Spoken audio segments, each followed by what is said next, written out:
Hello there, and welcome to a very special episode of Electric Sheep. This is our 315 subscriber special. Thank you all for subscribing. Thank you all for watching. Um, I guess we won't delay any further. This is probably our shortest story. I'm not sure if it is or not, but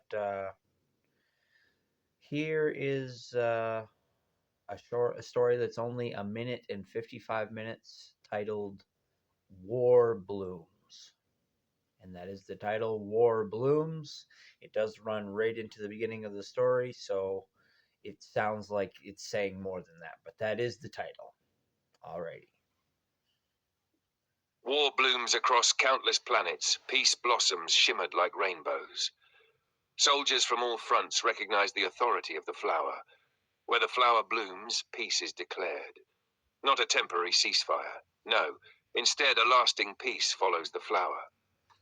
The peace flower was a mixed effort, engineered by scientists from both sides of the great conflict. Every weapon, every suit of armor, every vehicle, and every implant carried dormant seeds. We believed we were manufacturing instruments of war. In truth, we were planting the future. We wage war and wage and wage. Every explosion scattered more seeds. Every battlefield became a hidden garden waiting beneath ash and shattered steel. Within each seed was a masterpiece of bioengineered complexity. They listened. They measured radiation, sound, movement, and the rhythm of battle itself. They waited. Not for victory, not for surrender, only for silence. When combat had ceased long enough, roots awakened beneath the broken earth. Tiny green shoots pushed through cracked armor, shattered bunkers, ruined trenches, and the bones of forgotten armies. Then they bloomed. Brilliant petals unfolded into impossible colors, shimmering beneath every sun. Every soldier knew the command. Wage no longer. No law enforced it. No government demanded it. The flower itself carried authority greater than any emperor or general. To fire a weapon beneath its bloom was to reject every life already lost. So armies lowered their rifles, ships powered down their guns, fortresses opened their gates, enemies buried the dead together before leaving as neighbors. Years later, when hatred once again grew too great and another war erupted somewhere among the stars, the weapons scattered more seeds. The cycle continued. War blooms, peace blooms, and with every generation, the flowers spread farther than the battlefields ever could. Alrighty. I really like that story. I liked it mostly because ChatGPT didn't add a whole bunch of stuff, which is often the problem when I make a much shorter story. It's not always the problem, it's just the result is often when I make a shorter story, ChatGPT figures that's just a rough outline and we should fill in all the gaps and everything. And I like ChatGPT did add a little bit the idea that the roots might be destroying the bunkers and the armor that it's growing out of. I hadn't considered that fact, that the seeds would have another practical effect, that perhaps their growth is actually destroying the war equipment, so it's not to be left behind for another generation. And that's very fitting because maybe in spirit, I hadn't really considered it until after I wrote it, but it did remind me a lot of I believe it's a kind of grass they plant out on minefields, and the grass grows differently where there are mines. And so you're engineering a plant to combat a problem of war left behind. So it's similar in that way.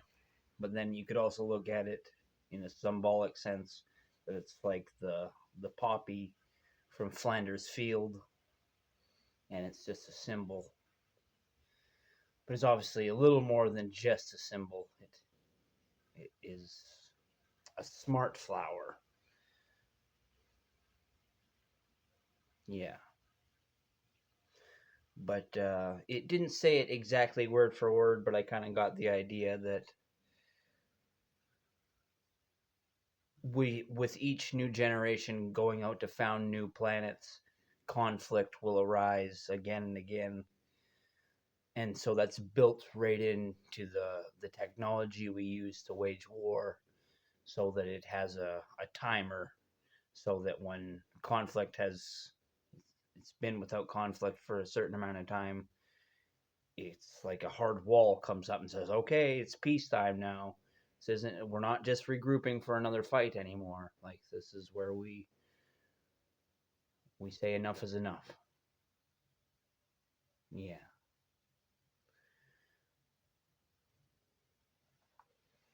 See the symbol, be the symbol. The flower is peace. And I like that idea. It's kind of a sci-fi culture that's different from our own, but yet we can probably still understand it. Yeah. Let me know what you think about this story. If it's too far gone, if you don't think people think like that, or if it actually sounds right on the money. I appreciate everybody's input. But if not, I just appreciate having a viewer or two. That's always nice. Alrighty. I'm Captain Canada, Joseph Arthur Roszell. I want to thank you for watching. I want to wish you all the luck in the world. I love you. And I want you to remember that suicide is never the answer. Peace out for now.